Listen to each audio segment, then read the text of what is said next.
Gabi benas to Jerusalem, may dising siyempre dagoro ang tahimik na naglalakad sa madilim na kalye, naghahanap ng mga sagot na tanging si Jesus lamang ang makapagbibigay.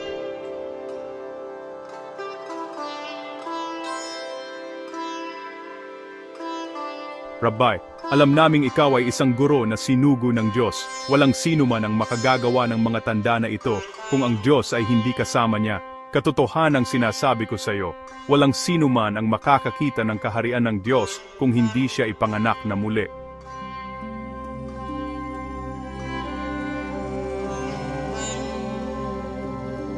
Paano maaaring ipanganak muli ang isang tao kapag siya ay matanda na?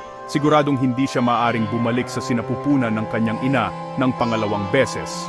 Kurlain sabay nagbubunggar ng liansin, luwisang espiritan ay nagbubunggar ng espiriton. Kurlanan ni panganak sa tugat espirito white. Ay sa mahangin day umihip ay kung saan ang gustuin, naririnig mo ang tunog nito, ngunit sinis mo rin kung saan ito nagmumula. Ganoon din sa sinumang isinilang ng espiritu. Paano magagawa yon? Sapagkat gayon na lamang ang pag-ibig ng Diyos sa sanlibutan, na ibinigay niya ang kanyang bugtong na anak, upang ang sinumang sumampalataya sa kanya ay hindi mapahamak, kundi magkaroon ng buhay na walang hanggan.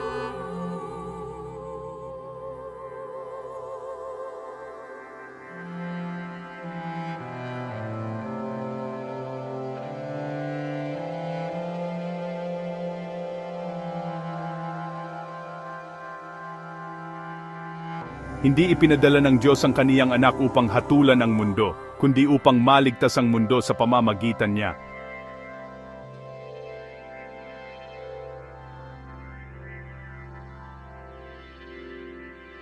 Noong gabing iyon, hindi umalis si Nicodemus na dala ang lahat ng kasagutan, ngunit nagbago ang kanyang puso magpakailanman. Ang kwento ni Jesus at Nicodemus ay nagtuturo sa atin na ang pagsunod sa Diyos ay hindi lamang tungkol sa pagkilala sa mga patakaran o sa pagkatuto ng maraming bagay. Ang pinakamahalaga ay ang nangyayari sa ating mga puso.